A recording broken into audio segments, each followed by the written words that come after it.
Que reste-t-il de nos coachings? C'est la paraphrase d'une chanson d'amour très nostalgique qui pose la question du retour sur investissement. Un coaching, ça consomme du temps, ça consomme de l'argent, qu'on soit le coaché ou qu'on soit le commanditaire du coaching.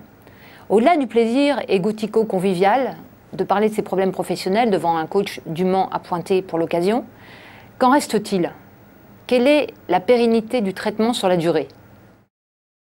Pour moi, un coaching réussi, ça obéit à 3 critères.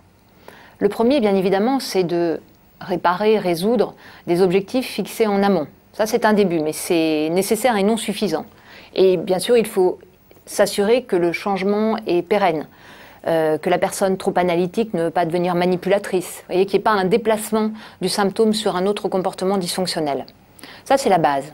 Ensuite, ce qui est intéressant dans un coaching justement réussi, c'est la position de recul, la capacité pour une personne ayant été coachée de regarder la situation de façon plus globale, aussi bien du plan de ses comportements individuels que de la systémie d'équipe, capacité à se distancier.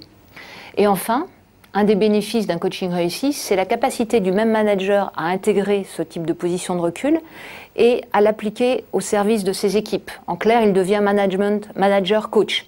Il est capable de montrer à ses équipes comment se coacher elles-mêmes. On le voit bien, la beauté et la profondeur d'un processus de coaching vont bien au-delà de la résolution de problèmes, même si c'est effectivement la base. C'est bien plutôt l'occasion d'une ouverture du champ de conscience, parfois d'un saut paradigmatique dans l'évolution d'une personne. Et c'est un aboutissement, un résultat d'autant plus appréciable qu'il n'était pas écrit au départ, qu'il était impalpable et qui vient toujours comme par surcroît.